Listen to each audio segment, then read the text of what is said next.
Hey, Steve from DeadbeatCustoms.com. Give you a closer look at the new Burly Brand Tool Roll. This is one of the new items available in Burly Brand's Voyager luggage series. The tool roll is made out of a wax cotton canvas. It does have brown leather straps with a brown leather handle. Underneath the straps, Burly hides the quick release mounting system, which is essentially two plastic clips. Straps do button down. Underneath you have the two plastic clips. We'll open those up.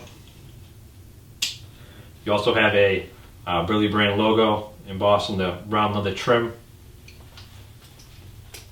Opening up the roll, you have 8 separate compartments to hold your tools. Then you have a zip closed pocket on the end of the tool roll as well. The zipper does button down nicely. Compartment to hold anything you want, change, sockets, you name it.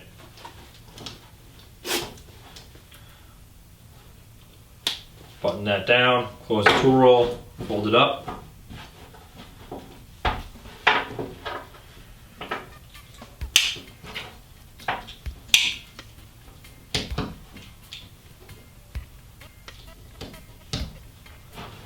And there you have it, the new Burly Brand Tool Roll. This tool roll is available at DeadbeatCustoms.com for $69.95. As always, you ship for free, United States over $100. Thanks for checking out this brief overview from Deadbeat Customs.